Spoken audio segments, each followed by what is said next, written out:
What is going on, everybody? How are we doing tonight? It is Monday. It's Monday, right? Just want to make sure that that I've got the days right because the other day did not know that it was what day it was, but I swear it's Monday. I know it's Monday because I've been working on stuff all day today, so that's how I know, right? Just how busy I am. But hopefully, you guys are having a good Monday. Hopefully, you guys enjoyed the rest of your weekend because it is the first Monday of a couple weeks of no real football. We can say, oh, international, like let's be honest, there's not really football going on, right? Let's be real. But let's all take a moment today to go over the news. We're going to talk a little bit about the news. You guys know this is the news roundup. We are going to talk a little bit about what's been going on with Sesko. We're going to talk a little bit about midfielders. Of course, we're going to take a moment to laugh at Liverpool because what kind of United channel would I be if I didn't, enjoy the Scousers' recent misery? But we're going to do all that. So we're going to get stuck in, you guys. Not going to waste your time. This is United versus everybody. And I am Sean, and we are going to get stuck in. Like the video, please subscribe to the channel if you are new. And let's get started. Big up, Jim. You guys know I always like to see who's involved in the chat. Jim's in the house. Good to see you, my friend. Danny B in the house today, man. Hope you guys are having a good day. Let me know what you guys are getting up to on a Monday because it's been freezing cold. Obviously, it snowed all day yesterday. Very cold today. The snow is not even melted, so just chilling. Big up, Lucky Sting in the house. Going to loan Kabi Manu giving over there Conor Gallagher. So Lucky thinks that Kabi's leaving in January. We're going to bring in Conor Gallagher. Big talk. We're going to talk a little bit about midfielders later on. We're going to talk about attackers. Obviously, you guys can see in the chat, there is a poll. I want to know what your guys' thoughts are as we go into AFCON and whatnot to see what maybe United should be planning for. How proactive should we be? Should we be bringing someone in? Should we be promoting someone? Should we just work with what you have? You guys let me know what you think in the chat. Composed Views in the house. Good to see you, man. Hope you're doing well. So let's start. Let's get the fun stuff out of the way because we'll save the boring stuff for later. But let's all take a moment to laugh at Liverpool. I don't know if you guys watched it yesterday, if anyone was doing any hate watches, but they were absolutely piss poor against Man City. Like piss poor against Man City. City, by the way, who quite frankly they do this every single year. I don't know why people are so quick to always write them off, but City do this every year. Arsenal get like a 6, 7, 8 point lead by like Christmas.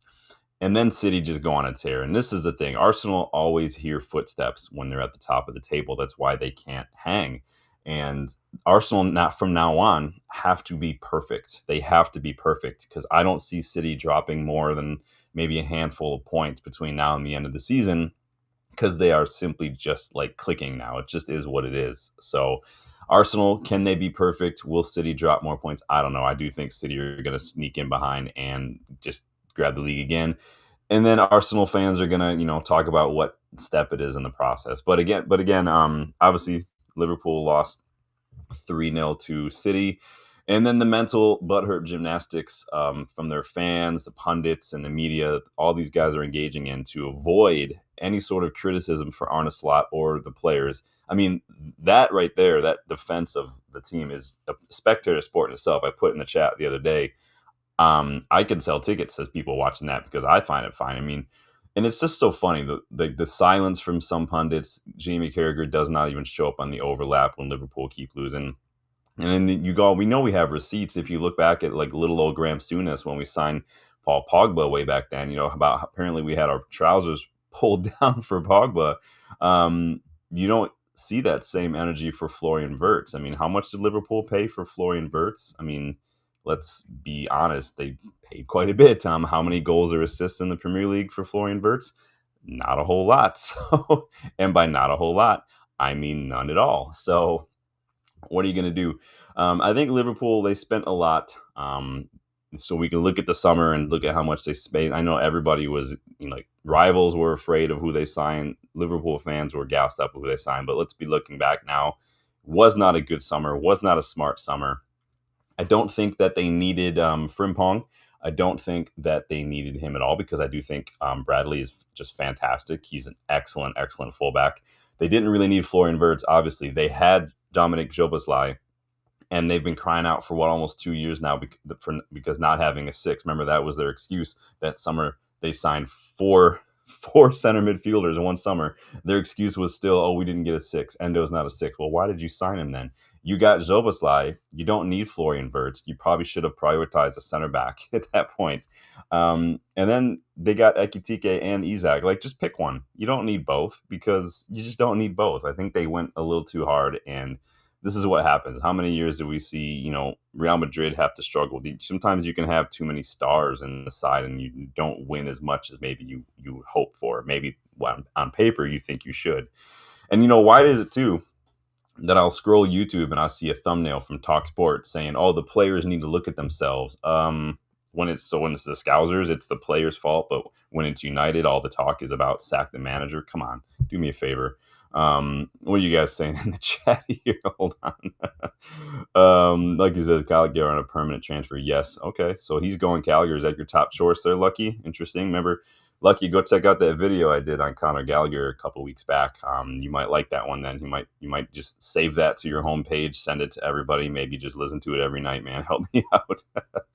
Danny says he said start of season City winning the league. Yeah, I think we predicted, or at least Dylan and I had predicted Liverpool, City in a close second when we started the season. But obviously Liverpool's collapse has just been hilarious to watch. I have no idea what happened there. Composed views as Liverpool, 4 out of 5 last PLG. However, City looks good. Yeah. And that's just the thing. I think that Pepper just, we see this from City every single year. They struggle a bit and they turn it around. They go on an absolute tear. They go on these crazy unbeaten runs. They might get one more L. They might get a couple draws, but that's about it I see from City, to be honest with you. I think they're just going to be fine. And Arsenal, I still don't think have it in them to do it. Arsenal aren't doing amazing. Like, they're winning, but they're not winning convincingly. And they just drew against Sunderland. And so I think that they're hearing footsteps, man. Let's see. Jim, big up Jim, celebrating 1 month of membership, man. Wow, that's awesome, dude. I appreciate that. In there. Be sure to check the memberships out, guys. It is more than just emojis and badges next to your name. You look down, you've got like man of the match emoji and stuff, but it is possible to get involved in the channel, especially starting 11 and Legends members. You do get to jump in on the WhatsApp group. You get to make suggestions for scouting reports, what if episode. Someone just mentioned the other day in the chat, they gave me an idea for an episode for what if. So stuff like that, and you get a cool shout out. So big up, man. Jim says Ten Hag will not go to Liverpool, but it's fantasy. Is he linked to Liverpool? I saw he's linked to Wolves, but we'll see. Lucky says Arsenal and Chelsea keep going. Yeah, we'll see what happens with Arsenal. We know that they tend to collapse, and that's why even you guys. And it's not like I'm waiting to say like till City turn around and overtake them. You guys have heard me say for a while now on the channel, like well over a year, that I don't ever worry about Arsenal. So if anyone thinks I flip-flop, anybody thinks I keep my powder dry until, like, no, I never worry about Arsenal. I say it from the start of every season. I don't worry about Arsenal. But Composed View says, I thought Liverpool would smash the league with their summer acquisitions. Thought they'd outscore any opponent. Yeah, we all thought that. The problem is they just kind of wasted it. If Van Dijk gets injured, because you never know, he could, hurt himself because of stuff like this, apparently. Someone want to tell me what he is doing here? I don't know if you guys watched the game. I watched this match. Even in real time, I was like, what is Virgil van Dijk doing right here? Oh, man. The way he leapt and just went full Mo Salah on there. Clearly, they work on this in training, because we've seen it for how many years at Liverpool. Salah just gets touched in his arm, and it looks like the poster for Platoon. You guys remember, like, Charlie, what's his face? Charlie Sheen just posing the arms up, stuff like this. This is literally almost exactly like Virgil van Dijk. Let me go up real quick. Look at the height. He looks like he's doing a heel grab in the X Games or something, like he's on a half pipe. Look at this junk. 8 points from the Netherlands judge for that one. And then look at this guy. What an absolute. At least Virgil van Dijk got some air. Like Mo Salah, do better. This is absolutely ridiculous. I don't know if you guys watched Liverpool's match or not. I don't know what you guys thought. Apparently, they did have a goal ruled out for offside. I've read now that they've also sent a formal complaint to Howard Webb, who is the head of I think he's the head of the PGMOL. I can't remember off the top of my head. Apparently, they sent a letter to complain about the disallowed goal because that would apparently make a difference or not. I don't know. But it is funny to think that we've actually scored more goals in Liverpool composed view, seeing as how the attackers they bought, obviously, we're above them in the table. We've I read earlier that Amorim's got less losses in this calendar year so far than Arne Slot does, which is embarrassing, quite frankly, considering how much crap we were getting last year. But hey, agenda's gonna agenda. All we do is sit back and laugh at it. And of course, drink our Scouse Tears. Scouse Tears, you'll always walk alone. Don't cry. Soak them up. Salty, bitter, but so revitalizing. Refreshing. So that was our laugh at Liverpool. We got a little bit of an update, obviously, if you look at the thumbnail. We got a little bit of an update on Benjamin Sesko's injury. I haven't seen any official things from the club. If somebody has seen anything from the club, let me know. The update we got is coming from Laurie Whitwell. And what he had to say was that actually, so United confirmed to him and maybe other journalists that Sesko is going to stay behind. He's not going to go anywhere for international break. He's not going to his international team with Slovenia. He's going to stay at Carrington for further assessments. Early signs, though, suggest no serious injury. Sounds like it is not too serious. Fabrizio Romano kind of said the same thing earlier as well. Now, the interesting thing, I don't know if you guys saw some of these quotes coming out. So this guy, Maciej Kek, he is the head coach of the Slovenian national team. He was asked about this because everybody's going to be asked about it when it's 6 degrees of Kevin Bacon with Manchester United involved. But he did not seem too happy with the silence, I guess. So this is what he had to say. He says, "We haven't officially received anything yet. No paper, no document. We would definitely like to receive it. We also want the player to be examined by our medical service." He says, "With all due respect to a club like Manchester United, we have not received anything official. Of course, we'd like to see the reports. Our medical team are experts in this field. Naturally, I'm in touch with Benny, but we need official communication." He says, "I can't say much because officially we know absolutely nothing. United have not contacted anyone from our camp." He says, "I'm obviously concerned for the player. His well-being is the only thing that matters to me, but the national team is something very special, and I expect full respect for everyone." Bro, fuck off. Seriously, he's our player. I could care literally no less about international friendlies right now. He is our literal only striker. He is just struggling a bit for confidence, yes, but he is the only one we have, and we need him to stay fit. Don't care what your international medical team over at Slovenia has to say. I'm not dissing Slovenia, but we have our own. Now, our doctors are not great, but maybe there's some better in Manchester that we can hook him up with. But I don't care about you feeling like you get respect or something. When we know, you'll know, bro. You don't get to dictate that. But thankfully, it does sound like it's not a serious issue at all. So I'm happy to hear that. Big up, Rob. Good to see you again.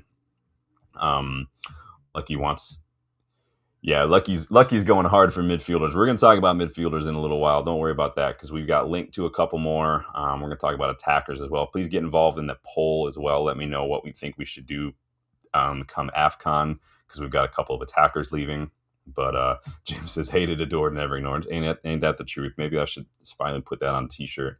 I don't know. I have to check and see if that's copyrighted though. The site that I use for T-shirts, they're pretty prudish when it comes to the things you can use, but I still find a way to put them out.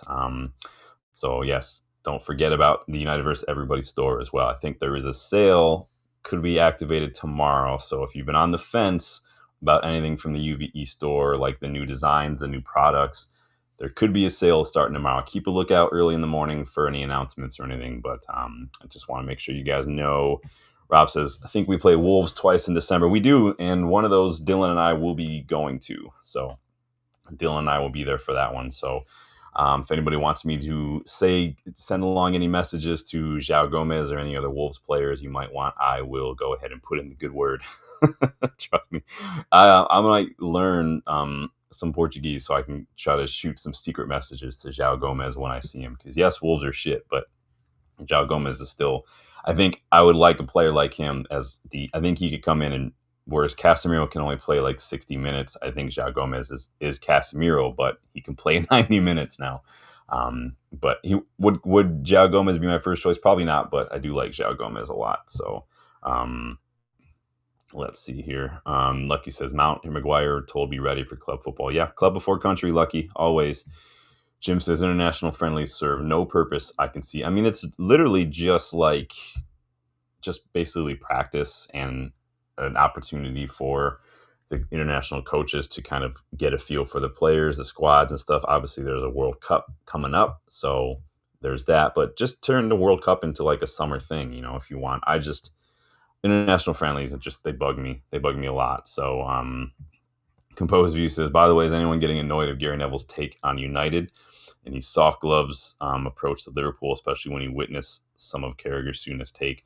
Yeah, I think, and we've talked about this on the channel before. My thing with Gary Neville is that I feel like he tries too hard to be kind of objective. He tries too hard to not be biased, but I think he does it so he overcompensates to the point where he goes way too far in the other direction. And like I get it, we've deserved a lot of criticism over the years, but I think with Gary Neville is just he singles out players sometimes, and it's just some of his takes on like the thing with Sesko the other day. I was like, that just doesn't make any sense. They're like, dude, you know better. Like everything you're saying completely lacks any sort of confidence. You're looking at a couple of runs and a couple of bad touches, and you're writing him off already. Like it just doesn't make sense. That to me is something that you see on social media from fans, like just random fans. Like that's not something I would expect from him. But I do think it has a lot to do with him not trying to be biased, so he can't be accused of being biased. But I don't know. He can be kind of a nihilist sometimes, so we'll see how it goes. But Rob likes international friendlies, but only if Wales win. I watched Wales a lot more when Gareth Bale was still there. But I love Gareth Bale. He was a player that I wanted at United for the longest time. I thought he could have done a very good job for us, either on that right-hand side. I thought he could be an excellent striker for us. I know he played with striker for Wales on several occasions. He was elite. I like Gareth Bale a lot. He got a lot of stick at Real Madrid, but then their fan base is just like that sometimes. Rob says chance for Ugarte. Maybe it doesn't look. I mean, do you want that? Because what he came on the other day, he was not great. Largely responsible for part he played in some of the goals we conceded, but we'll see. We're going to get to midfielders in a hot second. But yeah, it doesn't sound like the Sesko issue is serious, at least what we got from early reports and what we've got from Laurie Whitwell, who is an ITK basically with United. I saw a lot of fans though, and more than a handful of channels kind of towing this party line of United need a forward. We need a forward. We need to sign forward. Here are targets we can sign. Here's the people we could get. Like, do we need a forward in January? I mean, Sesko, we'll see what happens with his injury. I mean, I don't think it'll be bad. At most, he might miss maybe a game or two after the international break. Mbumo and Ahmad again will be gone for AFCON. Mizrahi will be gone, so if you want to call Mizrahi a center back, or do you want to call him like a right wing back, who knows? But we could be missing an attacking presence in Mizrahi on the right wing back spot, but we also could be missing defending. But come AFCON, I mean, in terms of attackers, it's going to be Cunha and Xerxes, and you can maybe say Mount, right? Like Mount could be in there for the front. So what happens? Now, I asked you guys in that poll, what do you think we should do? And so far, it's literally split even three ways. 33% of you say use who we have, use Mount, use Xerxes, use Cunha. Another third say promote some players from the academy. And another third say buy a versatile forward in January, strengthen in January. Could Cheeto be brought into the first team during the international or AFCON? Maybe Shea Lacey can get a sniff. Maybe Sam Mather. People forget about Sam Mather. I've got a big, it turned into two sets of videos now, but I've got a big academy video coming up soon for this break, and I've got a big loanee video coming up. I just finished putting together the loanee one. The academy one was put together already. So we'll talk a little bit about Sam Mather because he, I think, has been an overlooked player in the academy. He is older. I think he's like 2021. I think that he could be an option because he's much older.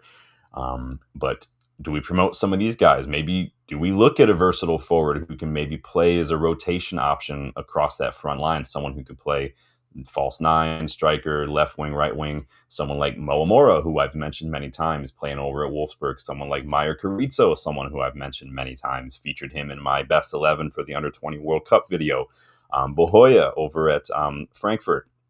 Aklios over at Monaco. These guys are the Cherke, the Cunha, the Mbumo. These are those kind of players. They can play as like a 10ish. They can play as the wing. They can come in as a false 9. There are lots of players out there who can do that, but it's just a matter of up to you guys. Do you want to stick with who we have and then save the money and prioritize other positions?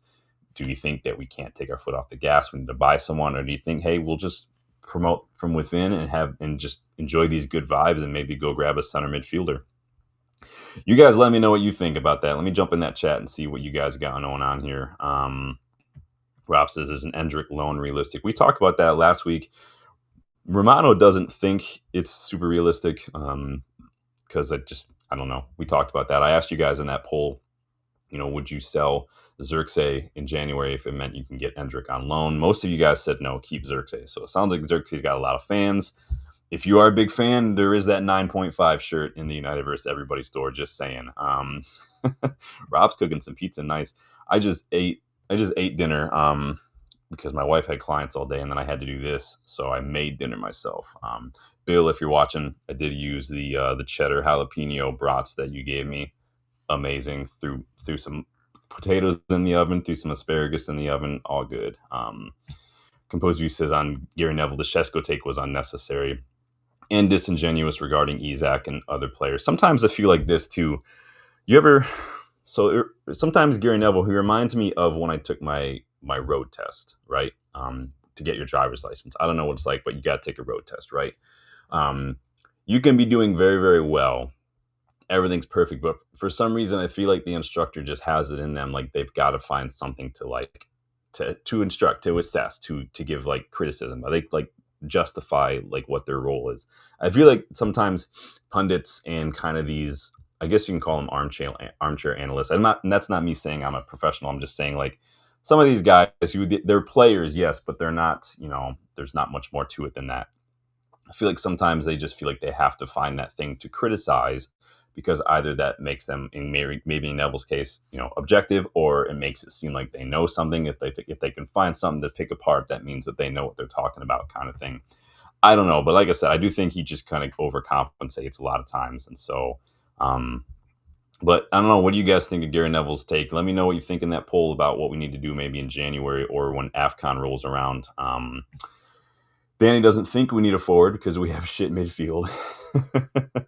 We did go pretty hard in the attack, but again, we're going to be losing two attackers, and 3 really, because on a normal basis, if Ahmad is out, you'd say Mazraoui's going to come in and play that right wing back spot, but now Mazraoui's going to do it. So that leaves us with Dorgu and Dallo in the wing back role, and that leaves us just with Mount, Xerxes, Cunha in a front 3 for almost the better part of a month, really. It's really almost a month, depending on how deep these guys go into that competition. They're going to want to come back, maybe get a little bit of a rest for a hot second. So I don't think it would be out of the realm of possibility.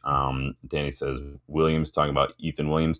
Yeah, just finished my page of notes on him as well this afternoon. So again, if you guys are into the academy, if you're into the youngsters and what the loanees have been doing, just keep an eye out and make sure you hit that notification bell to get involved in that video. I'll do it live so everybody can get their thoughts in. I went through every single basically the under 21s, a lot of the big names in the under 18s, and then obviously all of our youngsters who are out on loan.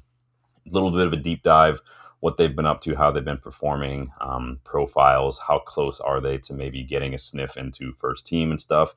We're doing all of that. So you guys know I like to give some fun stuff during the international breaks. So, but he is doing well in Scotland. Pair of assists not that long ago, I believe. A goal and assist recently as well. So, yeah, Meyer Carrizo. Yeah, anyone wants to go watch Meyer Carrizo, I think he plays for Vélez. Very, very good, young, versatile forward. So, Composed uses, I think we need to shore up the defense. Wingbacks, if the midfield can't be fixed, would rather get the ideal CMs than get someone we'd be displeased with next season, or a couple need smart buys. Yeah, and that's the thing, and that's going to bring me to my point when we talk about midfielders. So keep an eye out for that one. We're going to talk about that in probably a couple minutes.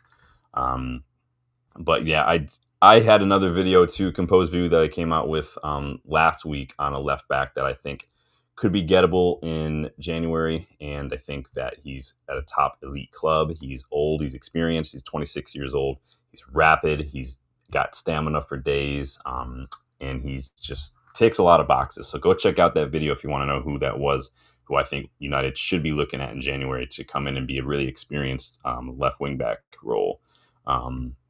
Lucky says give Xerxes a chance when AFCON comes. Xerxes is an interesting case, right? Because I think a lot of the fan base is split on Xerxes. I don't have a problem with Xerxes. He's not going to be the guy who's going to get us goals. So maybe when Xerxes comes in, he kind of is in a false nine role. Maybe he's there to hold up the ball, link up play, while you've got guys like Mount and Cunha kind of running off him.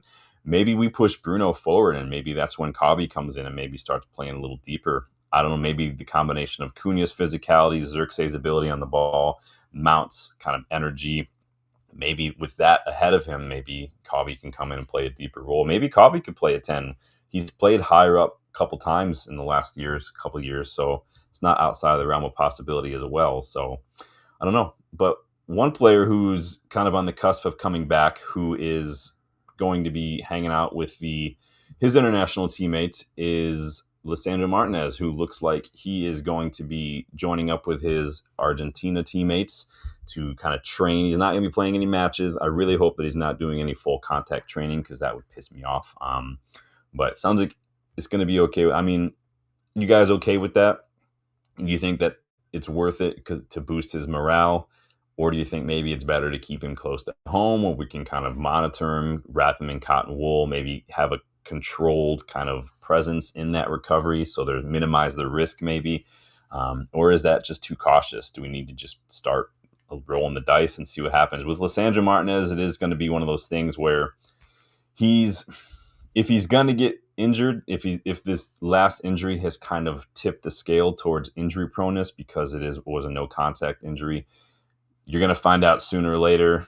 Who knows? But if he gets another injury setback, if Shaw gets another injury setback, if Harry Maguire can't figure out this contract situation, then center back is going to be up there for priorities, even though we really shouldn't. But it is what it is. But let me know what you think about Lisandro Martinez. Are you cool with him leaving? Would you rather have him stay close to home, or we can keep an eye on him? Danny does not care at this point.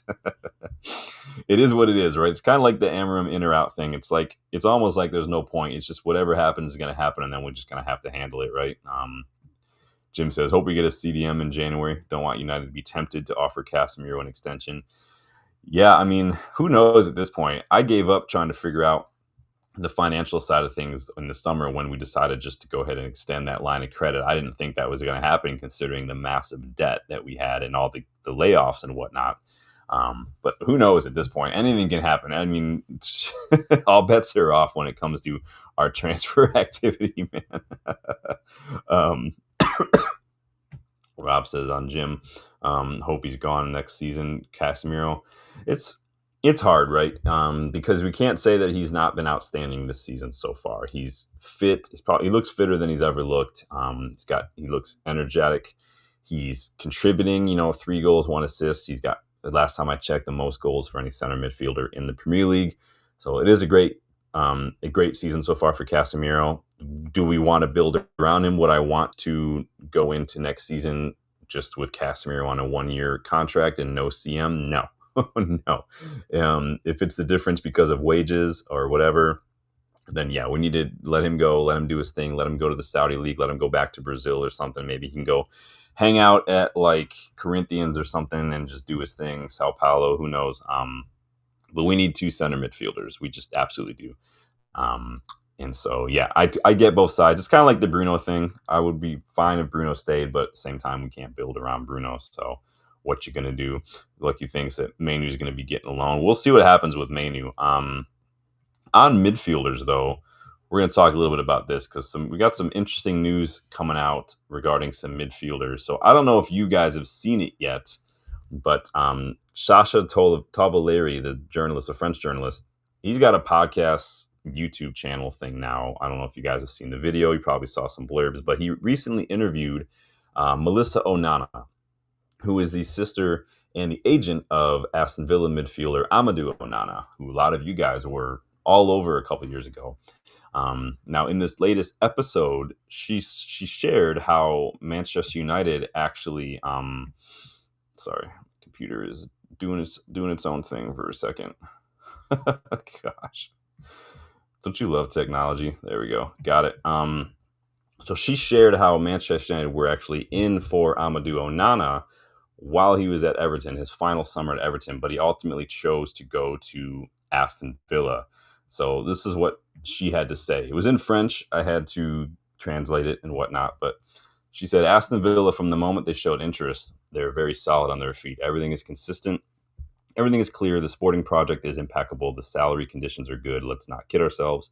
It's a project where Amadou can continue to evolve. When things really started to materialize, though, Manchester United enters the picture. But I've already given my word to Villa. There were just a few details, and then the contract was signed.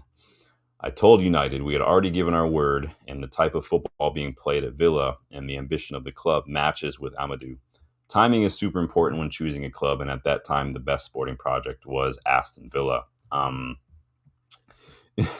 Danny says, thank fuck for that. Danny, never change, man.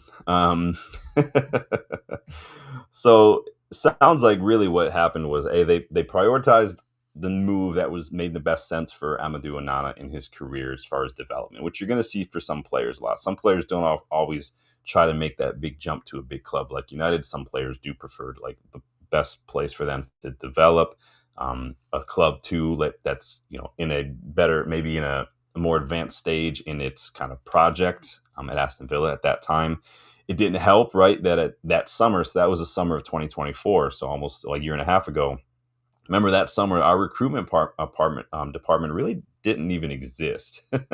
So in like we were trying to get everybody in. We were putting together that best in class structure. If you remember, but we were still waiting on two pieces of that puzzle to complete gardening leave. Remember at the time we were waiting for Barada and Ashworth, so they weren't even here yet that summer.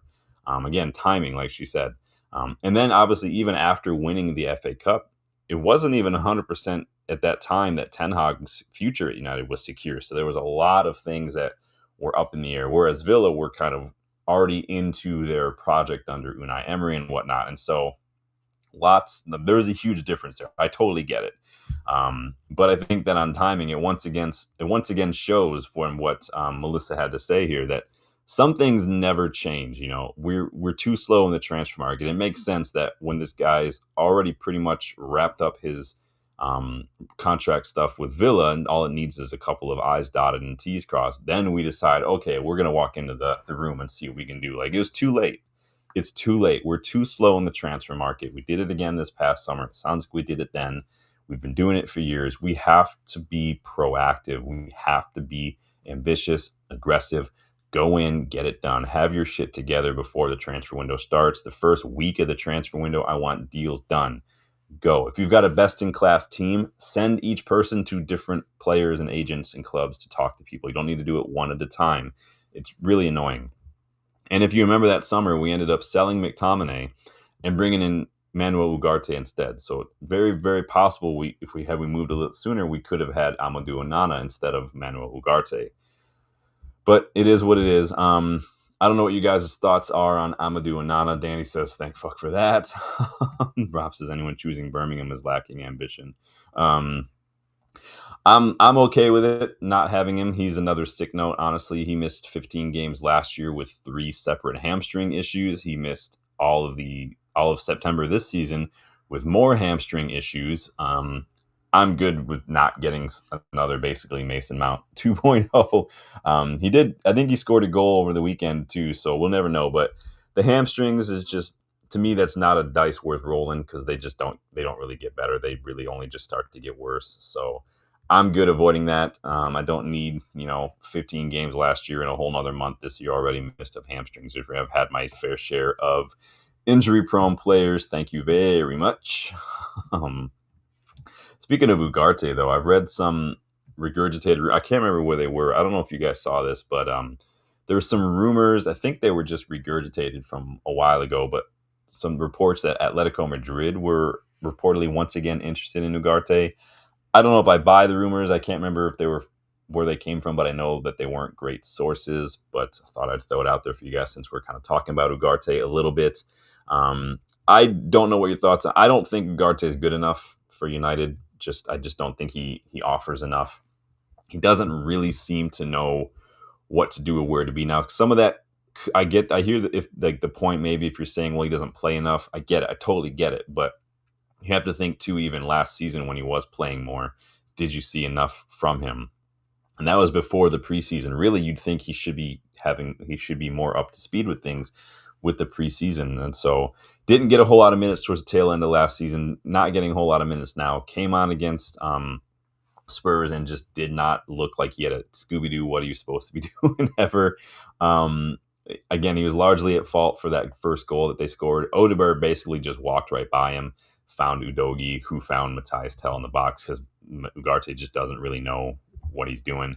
And again, he's not even getting minutes. Like Rob says, if straight swaps were possible, cool, go for it. I don't think that. I mean, you could do a straight swap, but on paper make it a fee and whatnot. But I would take Gallagher. I wouldn't want Gallagher over someone like Anderson, though. If it's a choice between Gallagher or Anderson, I'm taking Anderson all day, every day. But Gallagher's not bad. But I don't know what the deal is with Ugarte. I don't know with what he's going to do.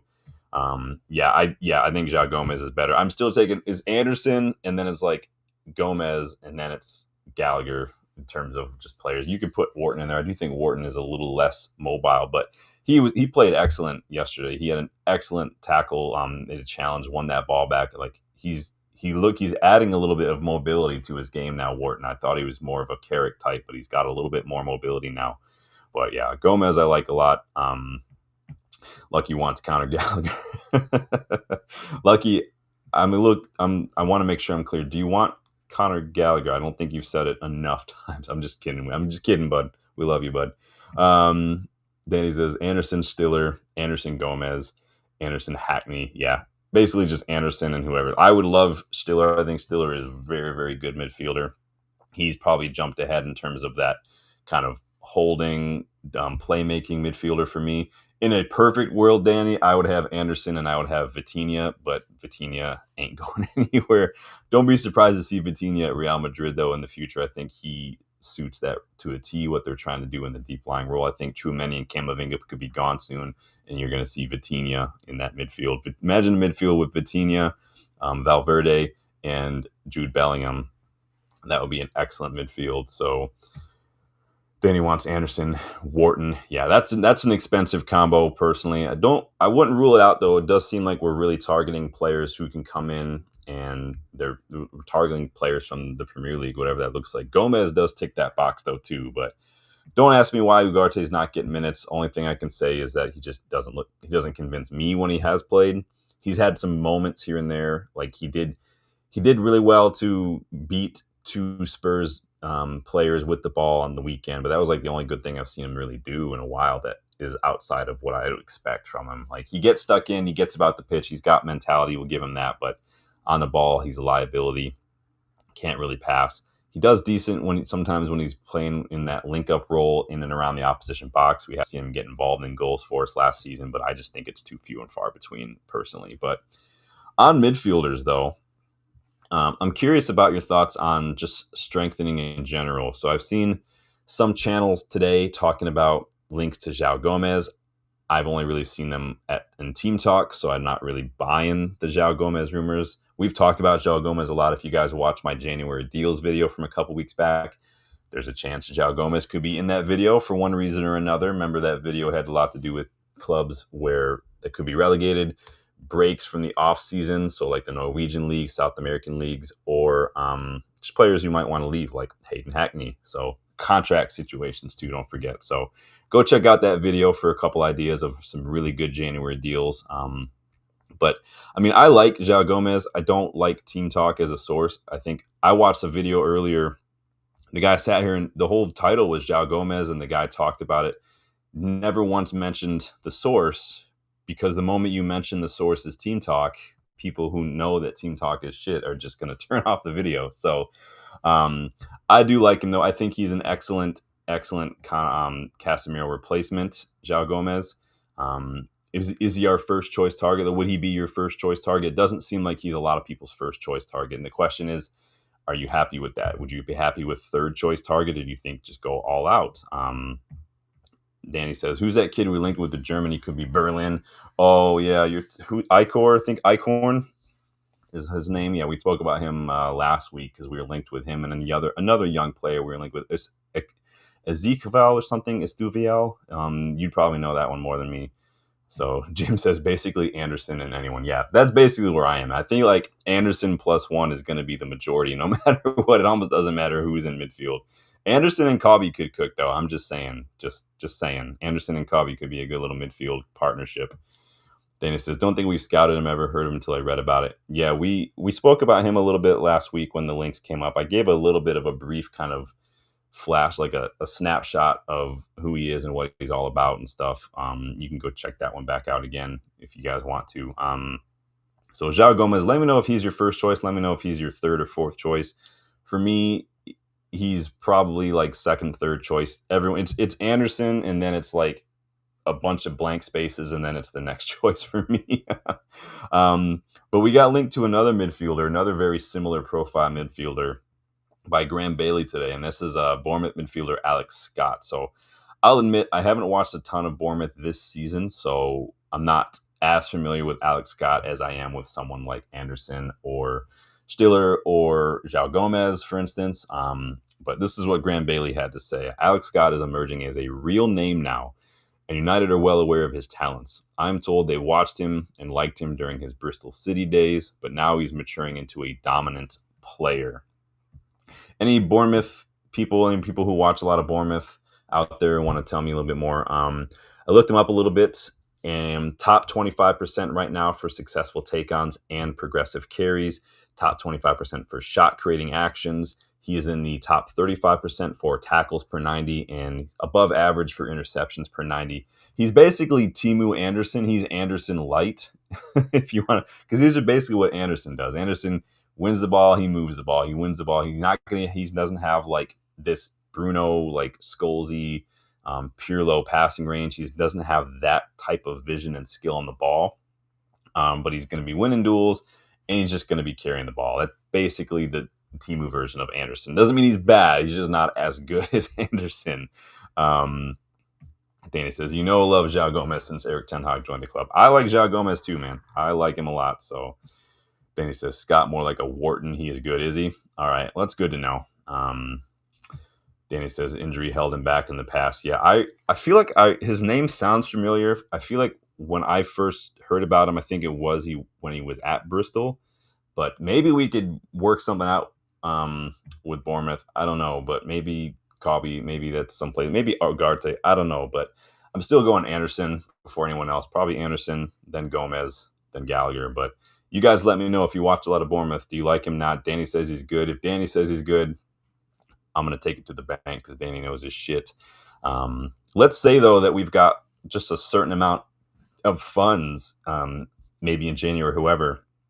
Do you get someone in January if it's like option C, option D, like your backups? Or do you hold out for your top choice in the summer?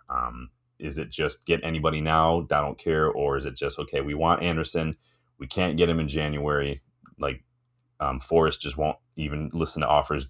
Just wait, because if you get someone like Gallagher in January, do we still have money left over in the summer to get like a top choice? And that's the situation I don't want to find ourselves in, where we spent money in January on just stopgaps and now we don't have money left in the summer. I don't want, like, I'm not really an anybody will do kind of person. I want, if this is your target, I think it's worth it sometimes to wait. Now, there's other ways to think outside the box to paper over some cracks until you get that, either loans or something. But you guys know where I'm coming from. Or maybe we should look internally in January and see, by then, if Kone is looking good, if Fletcher is looking good, et cetera, maybe we can make do with some of these guys, especially if we keep Cobby and whatnot. And Casemiro's injury is not bad. Maybe we just roll with the academy stars until the summer, and then we go all out. Danny says João Gomez could be got in January. Just saying, I did the video last week or the other week. João Gomez is gettable. Wolves are literally bottom of the table. We've got a working relationship with Wolves. They are a selling club these days. Maybe we throw them someone like Ugarte or send them a youngster on loan or something. Maybe that can help out. But they've got some players. I'm trying to think off the top of my head who else I like at Wolves. I do like Krejci. You guys remember I featured Krejci in one of my videos a while back as a Lisandro Martinez replacement. This is when he was at Girona, because I've been watching Krejci since he was playing at Sparta Prague, and so he's a good young defender. He's a leader as well. I like Krejci a lot. Who else at Wolves could do? I do like Strand Larson. I think he is an old school 9. I do like that old school kind of 9. Is Bueno still at the club? I don't remember if Bueno's still at the club. They've got some players there. Andre's decent. I think I prefer João Gomez to Andre though. But Danny Lucky says ideally João Gomez adds strength. Yeah, I think he is the Casemiro light. I think he can pass the ball. He can move the ball. I don't think that he is he's got that same kind of passing range as Casemiro, if that makes sense. Casemiro's got a long ball on him. Yeah, Andre. That's the other one I was trying to think of, Danny, that young center back. I can't remember what his name was. I watched him play the other day, and he was doing very, very well. Now it's going to bug me, so now I got to look it up. Hold up. Let me go look it up real quick, y'all. If somebody beats me to it, I'm going to be mad. I mean, how good can we say that when they're losing like left and right? So it's not... Now, Krejci's on the bench. Who else was it? I don't know who it is. He's not in here. I don't see him anywhere. Someone let me know. Probably Bueno. That might be the other guy. Rob says, I like Chan at Wolves. Decent backup. Yeah, I like Chan. I like his mentality. I like his fight. He fights for everything, which I really, really like.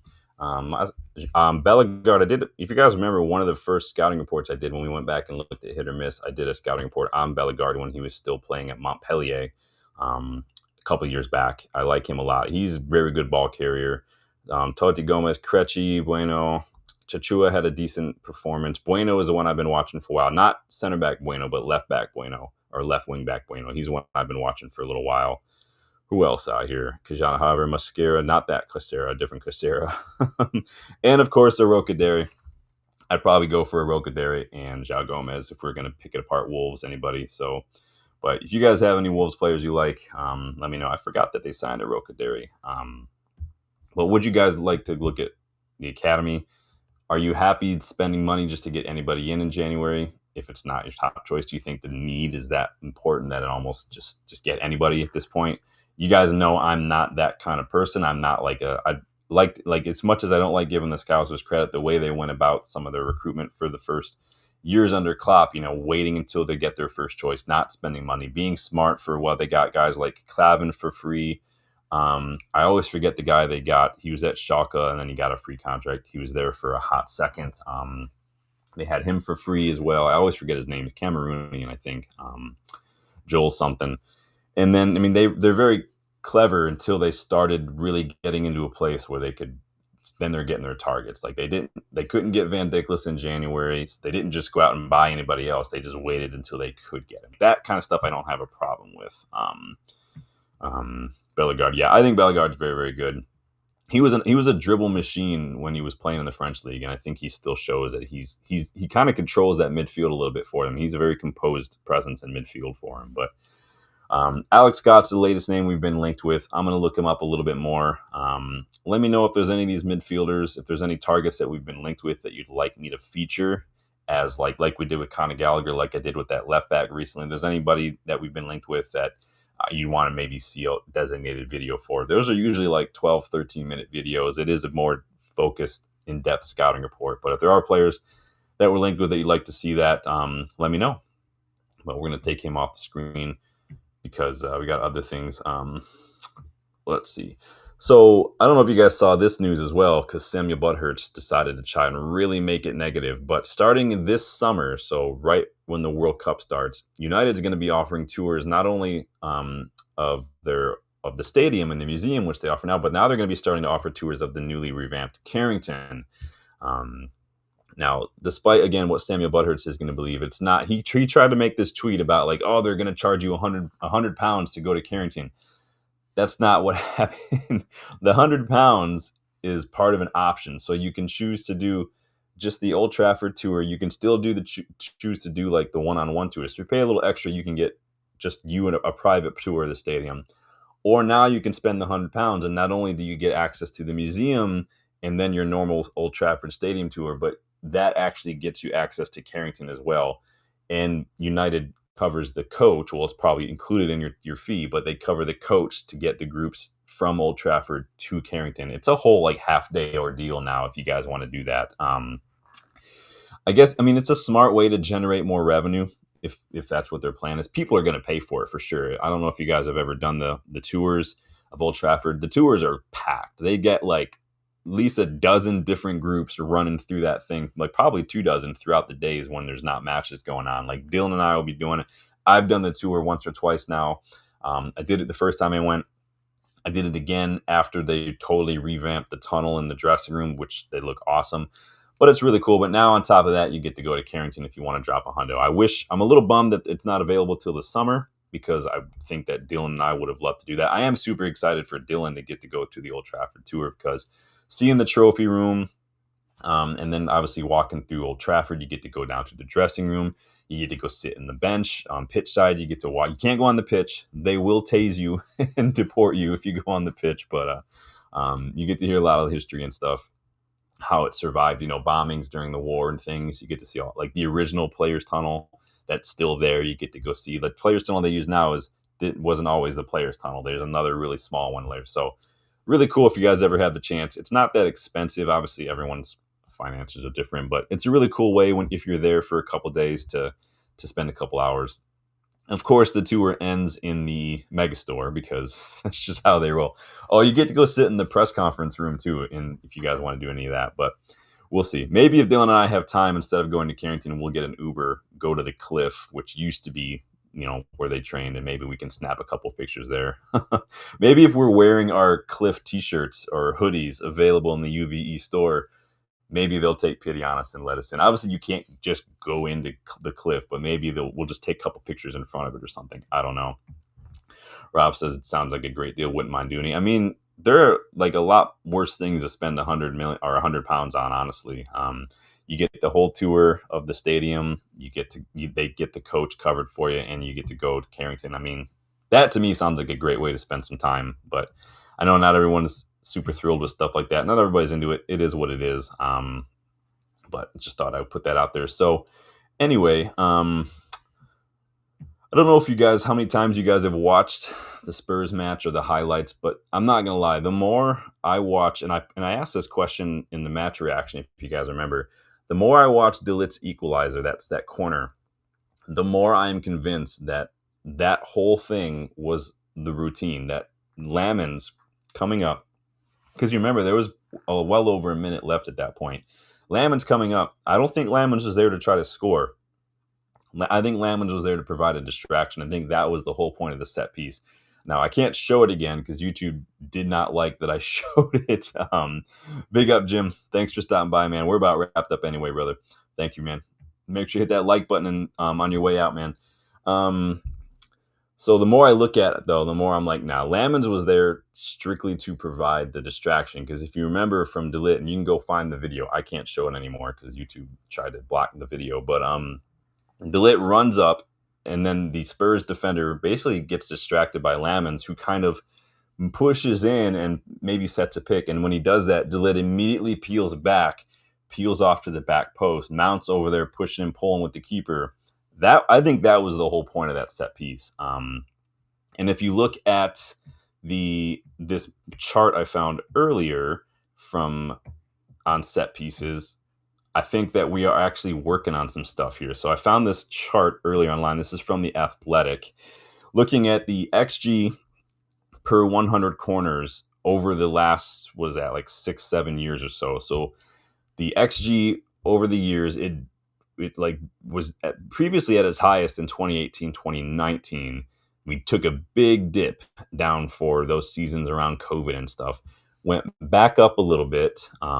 And then between just last year and this year, it has more than doubled our XG per 100 corners now. That to me shows that we're working on something. It's almost like maybe, hey, having a preseason makes a difference in terms of just routines and whatnot. I still think defending set pieces we're absolute dog shit at because nobody wants to clear the ball, but it is what it is. But that's what kind of makes me think the more and more I watch that goal, I'm like, that was planned. Do you agree, though, like when it comes to the way we're playing, the progress? We've spoken about this a couple times now. Gary Neville, we talked about Gary Neville. Gary Neville kind of made another comment that we should be targeting top four. He seems to think top four spot is up for grabs, fourth place. Do you agree that we should be looking at top four? Do you think that that's realistic? Do you think that that's a possibility? Do you see that as anything possible whatsoever?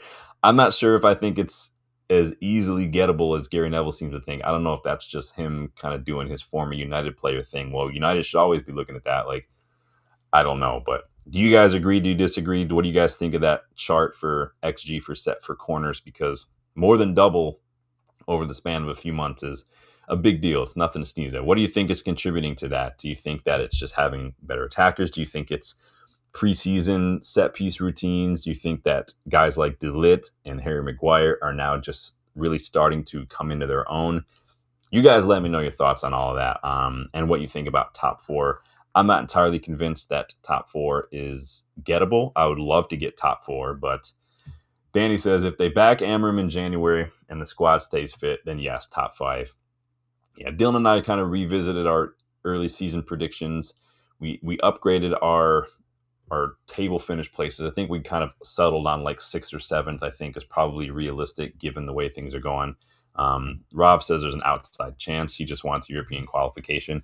Yeah, don't we all? I don't count the Conference League, honestly.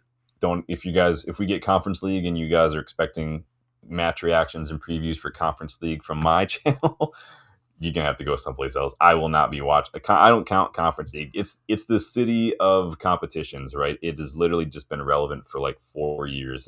I don't consider it a competition. So, I will not make a point of watching it on Thursdays. If I'm home, I'll watch it, but I will not rearrange shit like I do for all the other ones. So, but who knows? Maybe we'll just win the FA Cup and then we'll jump into Europe that way, and we'll finish 5th and we'll get Champions League spot, whatever you got to do. So, let me know your thoughts. Let me know your thoughts on midfielders. AFCON, what we need to do for attackers. Do we stick with what we got? So far, you guys, it is literally evenly split. Everybody split. I'm going to end it there. Nobody can decide. That tells me it was a good question. So we'll see what happens. Hopefully we're working hard to get some stuff done for January, because no matter what we do, we need to strengthen January. We can't afford to take our foot off the gas. We're in a really strong position right now. Liverpool are struggling.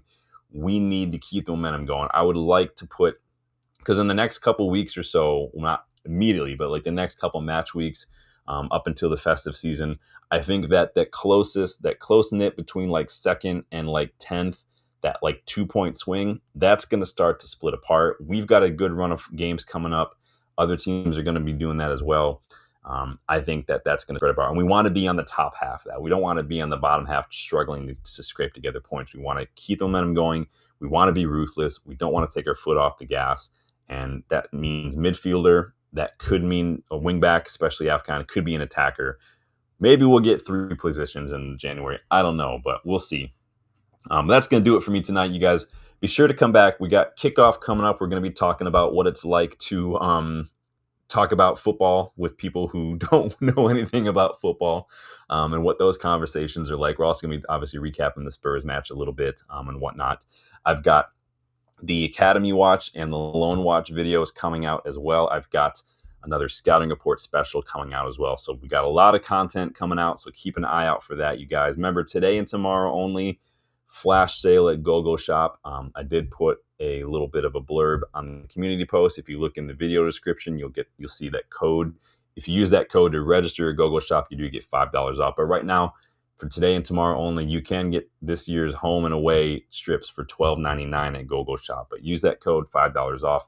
And then I do believe starting tomorrow, and don't quote me on this, I'll have to go check. I do believe starting tomorrow there is going to be a sale at the United vs. Everybody store. So check that out if you guys are on the fence, if you want to get some cool gear for anyone in the family, any United fans, or just yourself. I think it is 20% off everything, I think. So let me check and see. I'll let you guys know. But until then, you guys take it easy, enjoy your night, and I will see you guys on the next one. Later.